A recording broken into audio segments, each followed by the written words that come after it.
اس کے قریب میں تعیین نہیں ہے. وہ کیوں قریب ہے؟ کیسے قریب سمجھ آئے؟ ان کا قریب ہونا، ان کا قریب ہونا، خدا گواہ ان کے قریب ہونے کی دلیل ہی اتنی قریب ہیں، اتنی قریب ہے کہ میں یہ کہتے ہیں میں اس کی مانی جاتی. سبحان اللہ. میں یہ کہہ رہے ہیں اور مانی کس کی میں جا رہی ہے؟ اللہ کی. اللہ کی میں مانی گئی ان کے میں کہنے پر. تو میں جملہ کہہ دوں، اگر ان کو نہ بناتا پھر کون مانتا کہ اللہ ہے یا نہیں؟ کون مانتا؟ صحیح چیزیں کیا خبر ہوتی؟ کون پہچانتا کہ کوئی ہے یا نہیں ہے، ذات ہستی ہے یا نہیں؟ اللہ کا انتخاب کتنا بلند ہو گیا. اب اللہ نے ان کو بنایا. چونکہ اللہ نے ان کو بنا کے، توجہ فرمائے، اب تھوڑی سی میں بات آگے بڑھاتا ہوں. اس نے عالمین بنانے ہیں، ایک عالم نہیں، صحیح عالمین، 18,000 عالمین. اگر آپ میری طرف متوجہ ہوں تو میں جملہ کہوں، انہی 14 کے بہاف پہ تو 18,000 عالمین بنانے آئے. ان کے بھروسے پہ، ان کے اعتماد پر اللہ نے کیا بنانا؟ 18,000 عالمین. سامنے میں نے نہیں آنا، ہوں گے یہ. عالمین کا سارا بھروسہ، سارا اعتماد، سارا عدل و علم و قدرت و اختیار ان 14 پہ صرف کر دیا اللہ. ان 14 کو بنایا جی، کیونکہ 14 کو، عالمین کو استوار رکھنے کے لیے حجت کی ضرورت تھی. اور میرے ساتھ ہو جائے خدا کے لیے. حجت کے معنی کیا ہوتے ہیں لغوی؟ جو ثبوت ہو، دلیل ہو. دلیل کس کی ہو؟ ان لوگوں کی دلیل نہیں، مخلوق کی دلیل نہیں، عالمین کی دلیل نہیں. عالمین کے لیے دلیل ہوں گے. ہائے ہائے، عالمین دیکھنے والے ہوں گے، یہ دلیل بتانے والے ہوں گے، یہ دلیل بنیں گے. یہ درمیان میں کس کی ضرورت ہے؟ حجت کی. حجت کے معنی کیا ہے؟ دلیل، ثبوت. اور لغوی معنی یہی ہے حجت کے، ثبوت. اور حجت کے اصطلاحی معنی کیا ہے؟ فرمائیں. حجت کے اصطلاحی معنی یہ ہیں کہ حجت وہ ہو سکتا ہے جس کا قول، فعل، عمل سند ہو، اتھارٹی ہو اس کا قول، فعل، عمل. اسی کے قول و فعل و عمل کو سند بنانے کے لیے کہا 14 تم کچھ نہیں کہتے وہ میں کہتا ہوں، تم کچھ نہیں کرتے وہ میں کرتا ہوں، پتھر تم نہیں پھینکتے میں پھینکتا ہوں.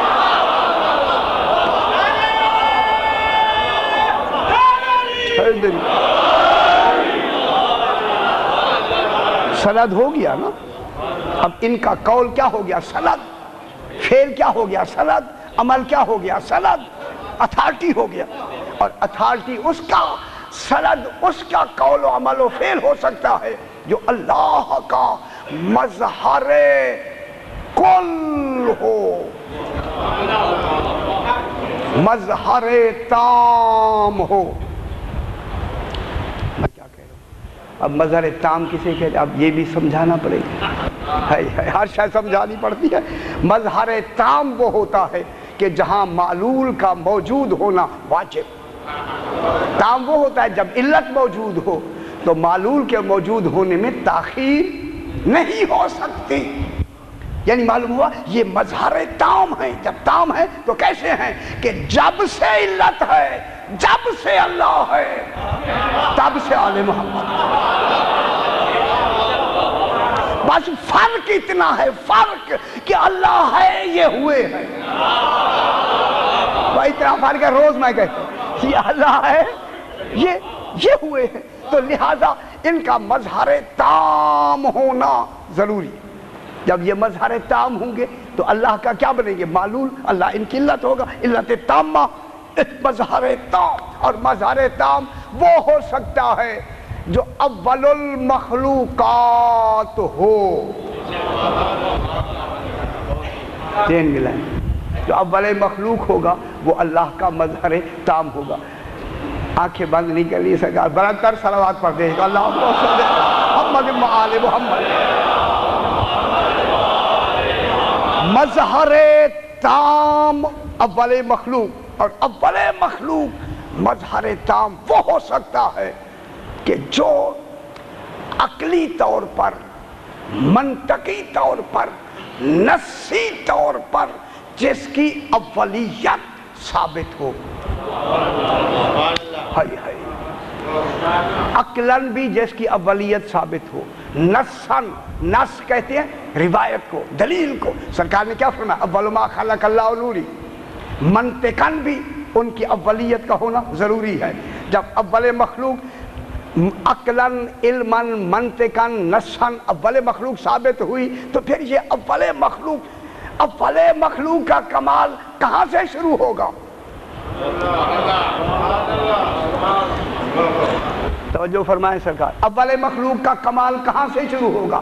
جہاں تمام کائنات کا نقطہ کمال انتہا پہ پہنچتا ہے، وہیں سے ان 14 کا نقطہ ابتدا شروع ہوتا ہے.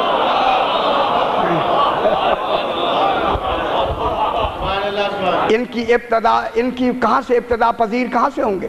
ابتدا ان کی شروع ہوگی جہاں کائنات کا نقطہ انتہا ختم ہوتا ہے. اب میں جملہ کہوں، جہاں نبوتیں تمام ہو جاتی ہیں، رسالتیں تمام ہو جاتی ہیں، جہاں جبریل کی عصمتیں تمام ہو جاتی ہیں،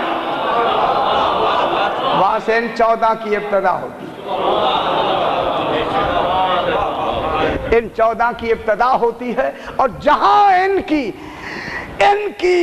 انتہا ہوتی ہے، میں کیا کہہ رہا ہوں، وہ جو ان کا انتہائی نقطہ کمال ولایت، جو خالق کے نقطہ ولایت سے ملا ہوا ہے، اسی ملنے کا نام ہے انانیت.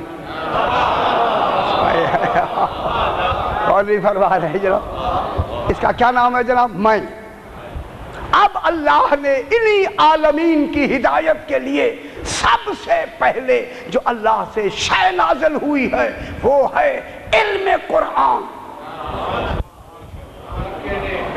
بہت بڑی بات میں نے کی ہے یار، آپ بالکل ایسے لگا جیسے پتہ ہی نہیں ہے. الرحمن علم القرآن، سب سے پہلی جو شے خالق نے نازل فرمائی ہے یا ظہور ہوا ہے وہ کیا ہے؟ علم. اب اللہ نے قرآن کرنا ہے نازل، قرآن کا ہونا ہے نزول، اور علم قرآن کا مقام اول ہے ذات الہی.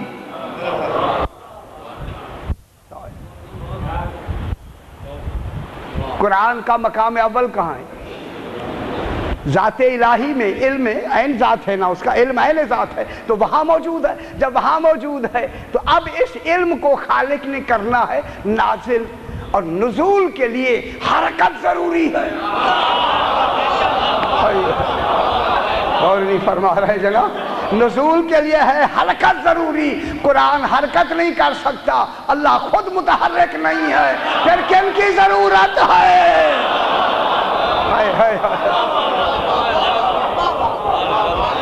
میں کیا کہتا ہوں، اب جو قرآن نازل کرے گا تو ابھی قرآن نازل ہی نہیں ہو سکتا، خود وہ نازل کر نہیں سکتا. نازل کرنے کے لیے کن کی ضرورت ہے؟ کوئی ایسے ساتھ ہوں کہ جو لے کے وہ نازل کر دیں. اس لیے فرمایا میں نے قرآن کو نازل نہیں کیا، اِنَّا أَنزَلْنَاهُ فِي لَيْلَةِ الْقَدْرِ، ہم نے نازل کیا. یہ ہم ہی تو ہیں.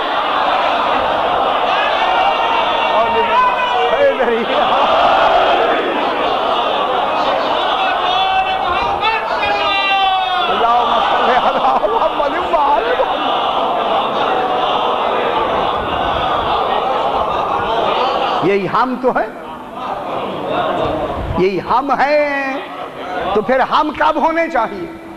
معلوم ہوتا ہے نزول بعد میں ہوگا، ہم کا پہلے ہونا ضروری ہے۔ اور پھر یہ ہم کہاں ہوں گے؟ جہاں قرآن ہوگا یہ وہی ہوگا۔ کل بحث کریں گے، کل جہاں قرآن ہوگا یہ وہی ہوں گے۔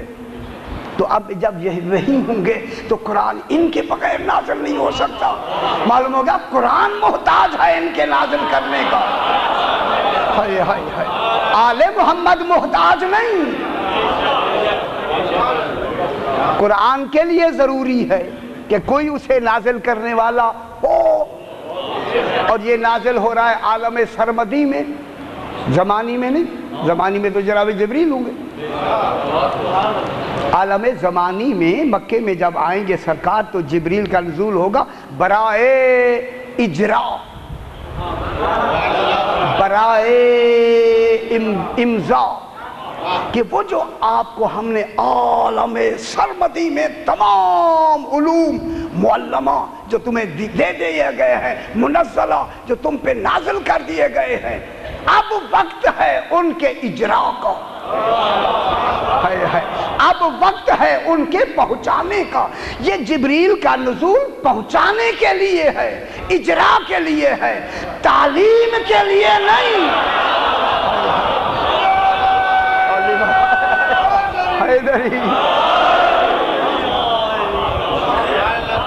یہ مکے اور مدینے میں 23 سال تک جو اجرا ہو رہا ہے یہ تعلیم کے لیے نہیں ہے، تعلیم عالم سرمدی میں ہو گئی۔ عالم سرمدی میں اللہ نے ان کو نازل کر کے قرآن عالم بنا دیا، لیکن بنانے کے بعد یہاں جب اس دنیا میں آئے تو پھر جناب جبریل جب آئے تو نزول میں چونکہ حرکت کا ہونا ضروری ہے۔ یہ میں چونکہ بحث کر چکا ہوں، اگر فرمائیں تو تھوڑی سی میں کر دوں، بحث کر دیں، کیونکہ بہت سے حضرات نئے ہیں، اب وہ ذرا پریشان ہو رہے ہیں۔ نزول کے کیا معنی؟ ایک ہوتا ہے نزول اور ایک ہے تنزیل۔ تنزیل کہتے ہیں تھوڑا تھوڑا اترنا۔ یہ جو مکے مدینے میں ہوا ہے یہ تنزیل ہے، تھوڑا تھوڑا اترنا، اور جو عالم سرمدی میں ہوا ہے وہ نزول ہے۔ جو یکدم نازل ہو اسے نزول کہتے ہیں، جو تھوڑا تھوڑا ہو اسے تنزیل کہتے ہیں۔ ٹھیک ہے، اب جناب جبریل تنزیل میں واسطہ ہے، نزول میں واسطہ نہیں ہے۔ اللہ، جناب جبریل تنزیل میں واسطہ ہے، اجرا میں واسطہ ہے، امضا میں واسطہ ہے۔ امضا میں اس لیے کہ خالق کے ہاں تو حکم ہے۔ تعمیل کون کریں گے؟ تعمیل امام کریں گے۔ تعمیل کون کرے گا حکم کی؟ اللہ کہتا ہے نماز پڑھو تو پڑھے گا کون؟ اللہ کہتا ہے مانو، مانے گا کون؟ اطاعت کون کرے گا؟ فرمائیں اللہ کی اطاعت کون کرے گا؟ اللہ خود کرے گا اپنی اطاعت۔ اب جو کہہ رہا ہے اطاعت عقیدے کا نام اطاعت ہے، اصول دین کا پہلی فرض اطاعت ہے۔ اتباع عمل میں ہوتی ہے، اطاعت عقیدے میں ہوتی ہے۔ عقیدہ مکمل ہی نہیں ہوتا اگر آل محمد نہ ہوتے۔ خدا کی قسم، یہ اگر اطاعت نہ کرتے تو پھر کیسے اطاعت ہوتی اس کی؟ انہوں نے مانا ہے تبھی تو مانا گیا ہے۔ اگر یہ نہ مانتے اللہ کو تو کون مانتا؟ کون پہچانتا؟ نہ فرشتوں کو خبر تھی، نہ رسولوں کو خبر تھی، نہ نبیوں کو خبر تھی، نہ ولیوں کو خبر تھی، نہ غوث جانتے تھے، نہ قلندر جانتے تھے۔ قلندر دروازے تک آئے تب پتہ لگا اللہ ہے۔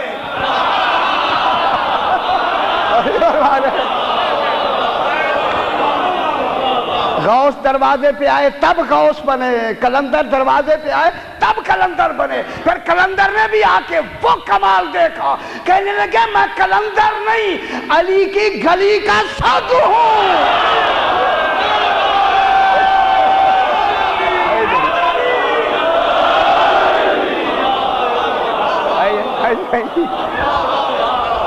بڑے بڑے حضرات یہاں اس وقت تشریف فرما ہے، سگے کوئے علی مرتضی ہستم۔ جب ولی یہ جملے کہیں تو پھر عام آدمی کیا کہے گا؟ شاہ جی عام آدمی کا تصور ہی نہیں.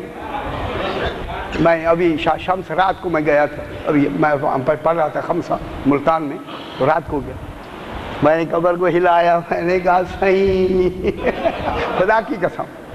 تو اب یہ کون ہے؟ قلندر. تو اسی لیے اب جو نازل ہونا ہے نزول کے لیے ہے کہ نزول کسے کہتے ہیں. اب چونکہ آپ نے فرمایا لہذا میں 2-3 منٹ لوں گا, زیادہ دیر نہیں, بالکل 2-3 منٹ. نزول کی تعریف ہے نقل الشیء. توجہ ہے نا سننے کے لیے؟ جگہ دے دیں بیٹا, جگہ دے دینا میرا بیٹا, جگہ دے دیں بزرگوں کو. اللہم صلی علی محمد و آل محمد.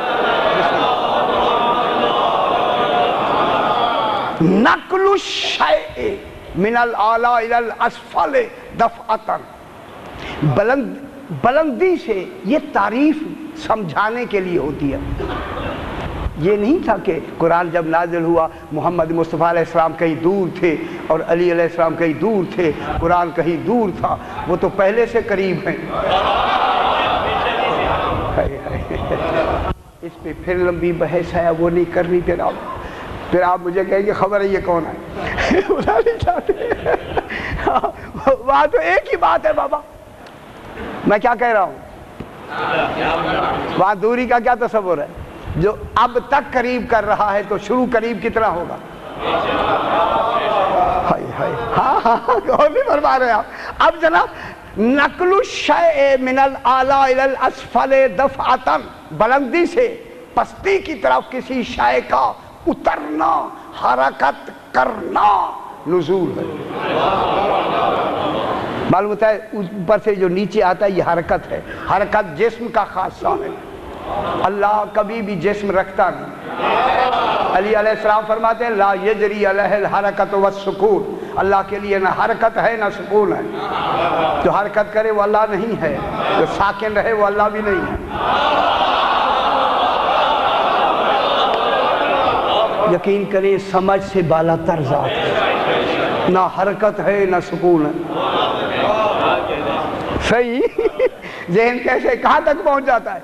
نہ حرکت ہے نہ سکون ہے. لا یجری علیہ الحرکت والسکون وہو, اس نے یہ ساری کیفیتیں حرکت و سکون کا وہ خالق ہے. وہاں نہ حرکت ہے نہ سکون ہے. صحیح حرکت و سکون نہیں ہے, تو لہذا اللہ تو حرکت کرے گا نہیں. اور قرآن ہونا ہے نازل, جب قرآن نازل ہونا ہے تو کون سا نزول ہوگا؟ اچھا وجود کی کتنی, 1-2 منٹ مجھے, میرے خیال پھر لمبی بات ہو جائے گی. ذرا بلند تر صلوات پڑھتے جاؤ, وہ باتیں کافی لمبی, وہ باتوں کا ہجوم ہو گیا. تو اس لیے اب یہ ہوا کہ اوپر سے نیچے کی طرف اترنے کا نام ہے نزول. تو اترنا حرکت ہے, حرکت یہ دیکھ بلا تشبیہ, وہاں اتنی دوری بھی نہیں ہے, وہاں اتنی دوری نہیں ہے جسے آپ حرکت کہہ رہے ہیں. میں ایک جملہ کہہ دوں, خدا کی قسم ان کی حرکت کا کیا مقام ہے. ان حرکت کا 14 کا ذات محمد میں ایک ہونا یہ نزول ہے.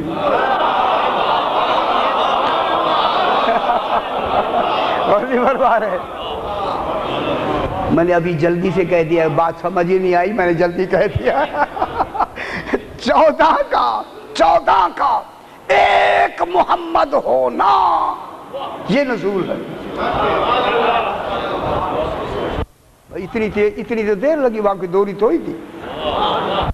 حرکت طبعی ایک ہوتی ہے, حرکت حقیقی ایک ہوتی ہے, حرکت طبعی.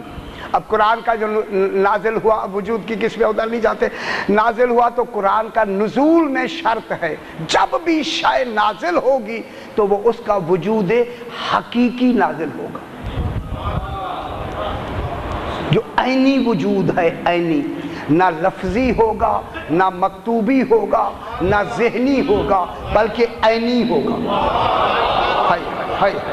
اب قرآن میں ہونا ہے نازل, نہ قرآن کی لفظیں نازل ہوں گی. غور نہیں فرما رہے ہیں. میں کئی مرتبہ یہاں بیان کر چکا, اگر نازل ہوتی لفظیں تو لفظیں کن پہ نازل ہوتی؟ زبان پر، چونکہ لفظوں کا تعلق زبان سے ہوتا ہے۔ ہائے ہائے، اور نہیں فرمایا اگر نقوش نازل ہوتے تو آنکھوں پہ نازل ہوتا، کہ نقش کا تعلق آنکھ سے ہوتا ہے۔ یہ قلب پیغمبر پہ نازل ہوا، پھر عین نازل ہوا، لفظ نازل نہیں ہوئے، لفظ رسول بناتا گیا، قرآن بنتا گیا۔ کون پڑھتا ہے؟ صحیح، رسول پڑھتے گئے قرآن بنتا گیا۔ ہائے، رسول پڑھتے گئے کیا بنتا گیا؟ قرآن بنتا گیا۔ اب عین قرآن نازل ہوا، عین جب عین نازل ہوا تو پھر عین خود تو نور ہے، وہ عین قرآن کا وجود کیا ہے؟ نور۔ ابھی بحث کریں گے عین نور، جیسے علم کو نور کہتے ہیں وہی تو قرآن ہے۔ العلم نور، علم نور ہے۔ اب اس پہ کئی قسمیں، علم نور ہے، یہ نور نازل ہوا۔ جب نور نازل ہوا تو نور کو خود تو حرکت نہیں کرے گا، نور اللہ حرکت کر نہیں سکتا، پھر اس نور کو کون لے آئے گا؟ اب علماء نے کہا کہ حرکت کی دو قسمیں، ایک حرکت اصلی جو حرکت ہوتی ہے، ایک ہوتی ہے حرکت طبعی، تابع ہو کے حرکت کرنا۔ مثلا آپ ایک سمندر کو یا دریا کو پار کرتے ہیں، دوسرے کنارے پہ پہنچنا چاہتے ہیں، تو آپ کس کا سہارا لیں گے پہنچنے کے لیے؟ کشتی کا۔ آپ کشتی میں بیٹھ جائیں گے، حرکت کشتی کرے گی، آپ نہیں۔ آپ پہنچ گئے، کس نے پہنچایا منزل تک؟ کشتی نے، مہربانی کشتی کی ہے، نہ ہوتی تو نہ پہنچتے۔ قرآن خود حرکت کر نہیں سکتا، اللہ متحرک نہیں ہے، ان 14 کو کہا ہم نے نازل کیا۔ قولی برباد ہے، یہ ہم کیا بنے؟ اللہ اکبر، اللہم صلی علی محمد و آل محمد۔ یہ ہم کیا بنے؟ ذریعہ بنے قرآن کے نزول کا، تاکہ قرآن کہاں تک پہنچے؟ منزل تک۔ تو پھر ہم شریک ہیں یا نہیں ہیں؟ اور ایسے شریک ہیں، اب میں جملہ کہہ دوں کہ یہ قرآن کے شریک ہیں، قرآن ان کا شریک نہیں۔ اب سمجھ آئیے، اگر یہ نہ ہوتے تو نازل ہی نہ ہوتا، یہ نہ ہوتے تو نازل ہی نہ ہوتا۔ یہ بات کو تھوڑا سا آگے بڑھاتے ہیں، جب یہ نازل ہی نہ ہوتا جناب، نزول کے لیے قابل و مقبول، مؤثر و متاثر، ظرف اور مظروف میں ہم جنس ہونا ضروری، مناسبت ہونا ضروری، مشابہت ہونا ضروری۔ یہیں سے ثابت ہے کہ رسول نور ہے۔ اور نہیں فرما رہے، جب قرآن عین نور ہے تو پھر محل ہے قلب پیغمبر، تو پھر محل خاکی کہاں ہوگا؟ ہائے ہائے، اور نہیں فرما رہے، جب قرآن عین نور ہے تو پھر محل کون ہے؟ قلب پیغمبر۔ رسول کا قلب کیا ہے؟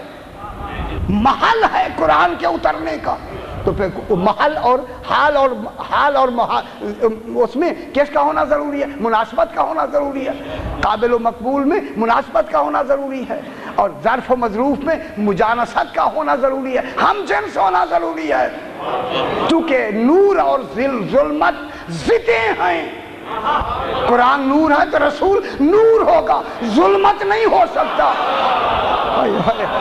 اس لیے کہ قلب مظلم میں قرآن اتر سکتا ہی نہیں، اور غیر معصوم کا قلب مظلم ہے، نور نہیں۔ تو معلوم ہو گیا جب قرآن اترتا ہی اس میں جہاں نور ہو، تو پھر وہ خاکی کبھی بھی وارث قرآن ہو سکتا ہی نہیں۔ نکل گئے خاکی، جن کے قلب رسول جیسے نہیں ہیں، وہ وارث قرآن نہیں ہو سکتے۔ اس لیے ضروری ہے کہ خلقن اور خلقن وارث قرآن کا، محل قرآن کا نور مطلق باعتبار مشابہت خاتم المرسلین ہونا ضروری ہے۔ اگر مشابہت نہیں ہے، مناسبت نہیں ہے، وہاں مشابہت نہیں ہوگی، نزول نہیں ہوگا۔ مشابہت کا ہونا ضروری ہے۔ اسی لیے امیر شام نے ایک بات کہی، کہا کہ حسن آقا، جناب حسن امیر شام کے دربار میں بیٹھے ہیں، کہنے لگا سرکار آپ کے جد پاک جو تھے وہ جواب فگرز میں دے دیتے تھے، عددوں میں، آپ بھی جواب عددوں میں دے سکتے ہیں؟ سرکار نے فرمایا میں اسی علم کا وارث ہوں، مادن رسالت۔ سبحان اللہ۔ جب یہ فرمایا تو اس نے کہا اچھا سرکار یہ فرمائیں کہ اس کھجور پہ کتنے دانے ہیں، عدد بتائیں۔ میرے امام نے دیکھا نہیں، دیکھے وہ جو نہ جانتا۔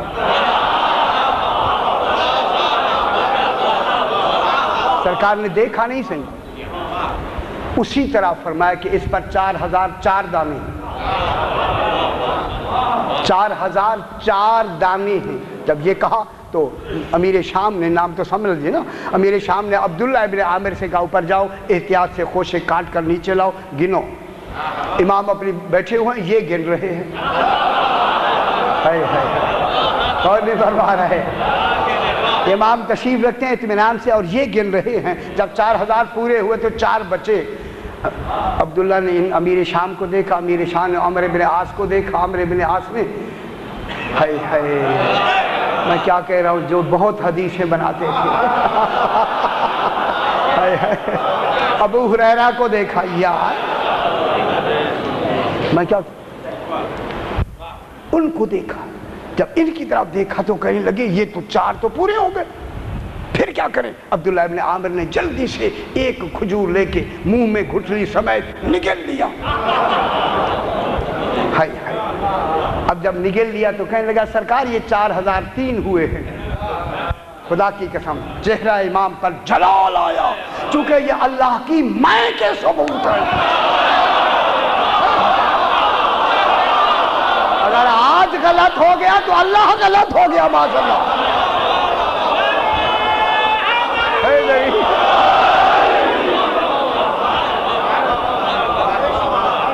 سرکار نے فرمایا کہ تو بتاتا ہے یا جو تیرے پیٹ میں ابھی تو نے نگلا ہے وہ بتا دے، یا کھجور بتا دے کہ میرے اوپر کتنے دانے تھے؟ فرمایا کھجور بتا کتنے دانے ہیں۔ کھجور نے گویا ہوئی اور کہا مولا جب آپ نے فرمایا تھا 4004 دانے تھے، خیانت نیچے ہوئی ہے۔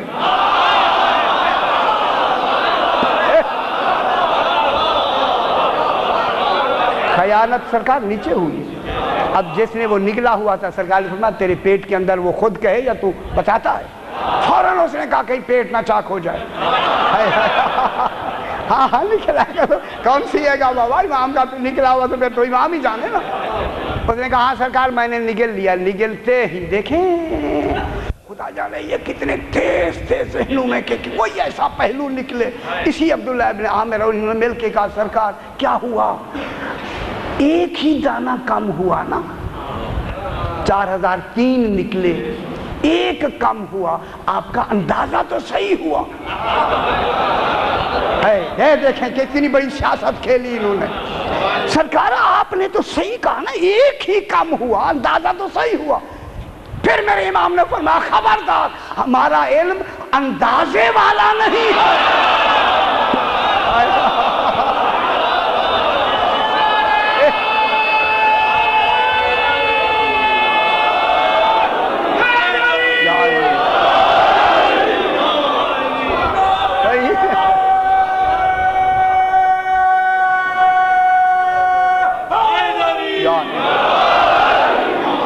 فرمایا ہمارا علم، اللہم صلی علی محمد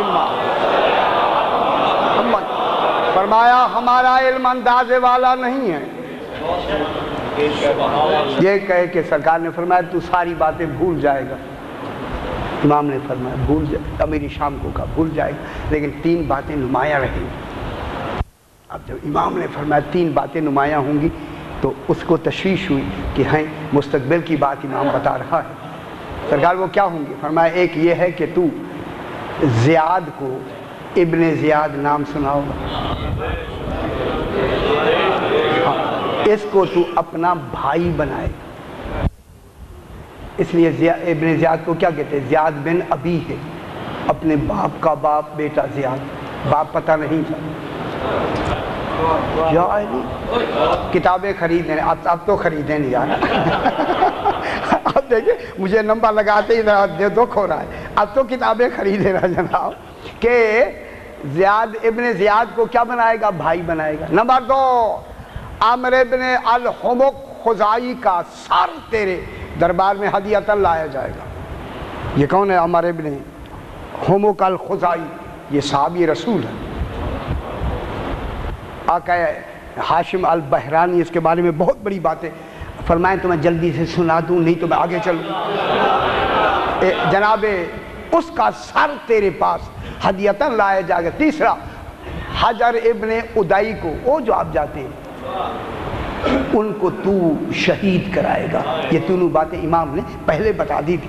یہ عامر ابن حمق الخزائی یہ وہ شخص ہے کہ ابو حمزہ سمالی اور جناب جابر ابن عبداللہ الانصاری یہ راوی ہیں۔ یہ فرماتے ہیں کہ سرکار نے ایک سریے کے لیے، جنگ کے لیے کچھ وفد بھیجا، ان سے فرمایا کہ جب تم فلاں جگہ رات کو پہنچو گے تو تمہیں راستہ بھول جائے گا، پھر دائیں طرف راستے کا پتہ نہ لگے تو بائیں طرف مڑنا، آگے ایک آدمی آ جائے گا۔ ان کو جب کہنا کہ ہمیں راستہ بتا دے تو وہ کہے گا جب تک میں کھانا نہیں کھلاؤں گا جانے نہیں دوں گا۔ اس کا نام عامر ابن الحمق خزائی ہوگا، انہیں میرا سلام کہہ دے۔ سبحان، وہ عامر ابن حمق الخزائی ہوگا، انہیں سلام کہہ دیں۔ اب یہ قافلہ چلا اور جب راستے میں گیا تو راستہ بھول گیا، بائیں طرف چلے تو وہ آدمی ملا، اس نے کہا سرکار راستہ تب بتاؤں گا، پہلے آپ میرے ہاں کھانا کھائیں۔ اس نے گھر آ گئے، دمبا ذبح کیا، ان کو کھانا کھلایا، انہوں نے سرکار کا سلام پہنچایا، اس نے راستہ بتایا، سریے کے لیے لوگ چلے گئے۔ یہ سیدھا مدینے آتے ہی قدموں رسول کے قدموں میں گر کے مومن ہو گیا۔ جب جناب سرکار دو عالم کے پاس، جناب علی علیہ السلام کے پاس کوفے میں آیا، عامر ابن حمق الخزائی ایک دن بیٹھے ہوئے ہیں، عامر بھی بیٹھا ہوا ہے اور سرکار علی بیٹھے ہیں۔ سرکار نے فرمایا عامر آپ نے کوفے میں مکان لے لیا؟ ہاں مولا میں نے خرید لیا۔ فرمایا اسے بیچ دو، ازد قبیلے میں وہاں مکان لے لو، وہ تمہارے لیے بہتر ہے۔ الف ز دال ازد قبیلے میں یہ مکان لے لو۔ اس نے کہا اچھا مولا۔ یہ کہنے کے بعد امام نے فرمایا عامر سنو میرے بات، تمہارے پیچھے ظالم حکومت لگے گی۔ تو جو فرما رہے ہیں میرے 40 ہجری کے بعد، انتقال کے بعد تمہارے پیچھے، اب سمجھ تو رہے نا پیچھے کون لگے گا، اب نام نہیں لینا چاہیے جناب، حکومت ظالم کی لفظ ہے، ظالم حکمران پیچھے لگیں گے۔ تو یہاں سے نکل کے موصل چلا جائے گا۔ موصل جب جائے گا نا، موصل کی طرف جب جائے گا تو راستے میں ایک اپاہج انصاری ملے گا جس کے پاؤں سے وہ معذور ہوگا، تجھے پیاس لگی ہوگی، اس سے پانی مانگے گا تو وہ پانی تمہیں دے گا۔ پانی پینے کے بعد اسے تو دعوت اسلام دینا، وہ بالکل اسی وقت اسلام قبول کر لے گا۔ تو دعوت اسلام دینا، وہ دعوت قبول کر لے گا، پھر آگے بڑھ کے اس کے ان ہاتھ جہاں وہ معذور ہے نا، اس کے ٹانگوں پہ ہاتھ پھیرنا، وہ ٹھیک ہو جائے گا، یہ تیرا سہارا ہو جائے گا۔ غوری فرما رہے ہیں سبحان، وہیں سے آگے چلنا، پھر آگے جائے گا، ایک ایک نابینا آدمی تمہیں راستے میں ملے گا، اس وقت بھی تمہارے ساتھ وہ بھی ہوگا، تم دونوں کو پیاس لگے گی، اس نابینے سے پانی مانگنا، وہ پانی لائے گا، جب پانی پی لینا تو انہیں دعوت اسلام دینا، وہ ٹھیک ہو جائے گا، جب وہ ٹھیک ہو جائے اس کی آنکھوں پہ ہاتھ پھیر دینا، وہ بینا ہو جائے گا۔ یہ دونوں تمہارے ساتھ رہیں گے۔ عامر سنو، یہ دونوں تیرے لیے غسل و کفن کا انتظام یہ کریں گے، تمہیں دونوں دفن کریں گے۔ اللہ، کیونکہ تیرا سر تو چلا جائے گا نا امیر شام کے پاس، تو جو جسد ہوگا نا یہ دو آدمی تجھے وہ کریں گے۔ یہ کہتا ہم چلے وہاں سے چل کے دریائے دجلہ کے کنارے، غور فرما رہے نا، جب دریائے دجلہ کے کنارے جب یہ پہنچے تو وہاں ایک راہب کا دیر ہوگا۔ امام فرما رہے یہ لوگ ہیں جو امام کے قریب ہیں، سارا مستقبل بتا دیا جا رہا ہے آئینے کی طرح سے۔ جب وہاں جاؤ گے تو راہب کا دیر ہوگا، وہ دیر والا تمہیں بلا لے گا، وہ جناب عیسیٰ علیہ السلام کا ماننے والا ہوگا۔ جب تم میرا نام لوگے تمہیں وہ مان جائے گا، تمہاری احترام عزت کرے گا۔ تم ان کو دعوت اسلام دینا، وہ مسلمان ہو جائے گا۔ صرف یہ کہنا کہ ہم جناب علی کے بھیجے ہوئے ہیں۔ اسی جگہ راہب کے دیر میں جب تم ہوگے تو یہی لشکر، ظالم لشکر وہاں پہنچے گا۔ جب وہاں پہنچے گا نا تو اس وقت تم اوپر چڑھ کے اسے کہنا اوپر جا کے دیکھ گھوڑوں کی ٹاپو کی آواز آ رہی ہے، تو وہ جا کے تمہیں بتائے گا کیا آواز آ رہی ہے۔ یہ دونوں، ان دونوں کو ان کے کہنا کہ ان کو اپنی پناہ میں رکھو، تو وہاں سے نکل جانا۔ نکل کے دیکھیں ذریعہ بھی بتایا جا رہا، کیا کریں ذریعہ بھی بتایا جا رہا ہے چونکہ شہید ہونا ہے۔ نکل کے دریا دجلہ کے قریب جا کے غار ہوگی، گھوڑے سمیت غار میں چلے جاؤ۔ جب وہ غار میں چلے جاؤ گے نا، وہاں ایک گندے غلیظ جنات کا بسیرا ہوگا۔ میں کیا کہہ رہا ہوں، یا یہ مومن ہے یہ کافر ہے، اب ادھر بحث نہیں کرتے، تو وہ ہوں گے ان میں سے ایک تجھے پہچان لے گا کہ یہ جناب علی کا ماننے والا ہے، میری دشمنی میں تجھ پہ حملہ کرے گا۔ کیسے؟ کالا نانگ بن کے، کالا سانپ بن کر، وہی جن جو جن ہوگا نا کالا سانپ بن کر وہ تجھ پہ حملہ کرے گا۔ اس وقت جب وہ کالا سانپ ہوگے تمہارے کو کاٹنے کے لیے بڑھے گا تو تیرا گھوڑا بدکے گا اور وہ فوج تلاش میں ہوگی تو تیرا گھوڑا غار سے باہر آ جائے گا۔ جب باہر آ جائے گا تو ان کی نظر پڑ جائے گی کہ عمرو بن حمق اسی غار میں ہے، تو فوراً تیرے غار کے سامنے آئیں گے۔ پھر اس وقت میرا نام لے کے باہر آ کے جنگ کرنا۔ اور نہیں فرمایا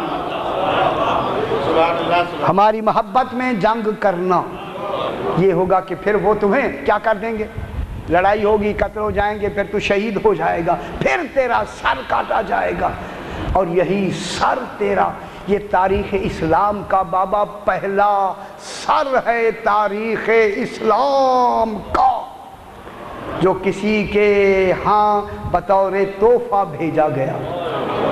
فرمایا یہ تیرا سر ہوگا، عمرو بن حمق سے کہا یہ تیرا سر ہوگا جو پہلی مرتبہ کسی کی طرف بطور ہدیہ بھیجا جائے گا۔ اس لیے امام نے فرمایا کہ اے امیر شام، عمرو بن حمق الخزاعی کا سر تیری طرف بطور ہدیہ بھیجا جائے گا۔ یہ وہ صحابی رسول ہے اور صحابی امام ہے۔ ذرا برابر تر صلوات پڑھ دیجیے، اللہ۔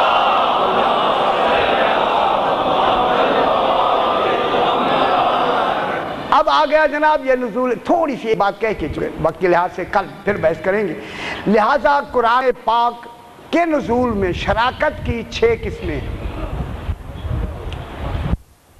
یہ جو شراکت ہوتی ہے، مشارکت ہوتی ہے، دیکھیں اس میں عربی کی میں بڑی فصاحت ہے۔ شارک، دیکھیں شارکا یشرکو، سامعا یسمعو، جو حضرات عربی گرامر سے واقف، سامعا یسمعو، فاعلا یفعل، سامعا یسمعو یہ مجرد ہے۔ تو اس شارکا یشرکو شرکن و شراکتن کے معنی ہے حصہ دار ہونا، شریک ہونا، سانجھی ہونا۔ شارکا یشرکو شارکن مصدر آ جائے، شارکن، شین کے بر زبر، رے پہ زبر، شارکن آ جائے تو ہوتا ہے اس کا ترجمہ کہ جوتی کا ٹوٹا ہوا تسمہ، ٹوٹے ہوئے تسمے والی جوتی، اس لیے شراکہ تسمے کو کہتے ہیں۔ یہ عربی میں شراکہ جو ہوتا ہے نا، شراکہ، اس کے تسمہ، تسمہ جانتے ہیں یہ جو بوٹوں کو آپ باندھتے ہیں اس کو کہتے ہیں، لیکن لفظ کے تھوڑے سے زبر زیر سے معنی کتنی بدل گیا، لیکن یہاں شرکن ہے، شراکتن، قرآن کے شریک، جب شریک ہیں تو شراکت کی 6 قسمیں ہیں، کل بیان کریں گے، آج صرف اتنا سماعت فرما لیں۔ شراکت ذاتی، شراکت صوری، شراکت صفاتی، شراکت اختیاری، شراکت افعالی، شراکت مالی۔ یہ شراکت ہے، بس شراکت 6 قسمیں ہیں۔ شراکت صوری، ایک لفظ اور آگے بس، شراکت صوری، شکل و صورت کی شراکت، کون نہیں فرما رہے؟ اب آل محمد شریک ہیں قرآن کے، فرمائیں قرآن کی شکل و صورت کیا ہے؟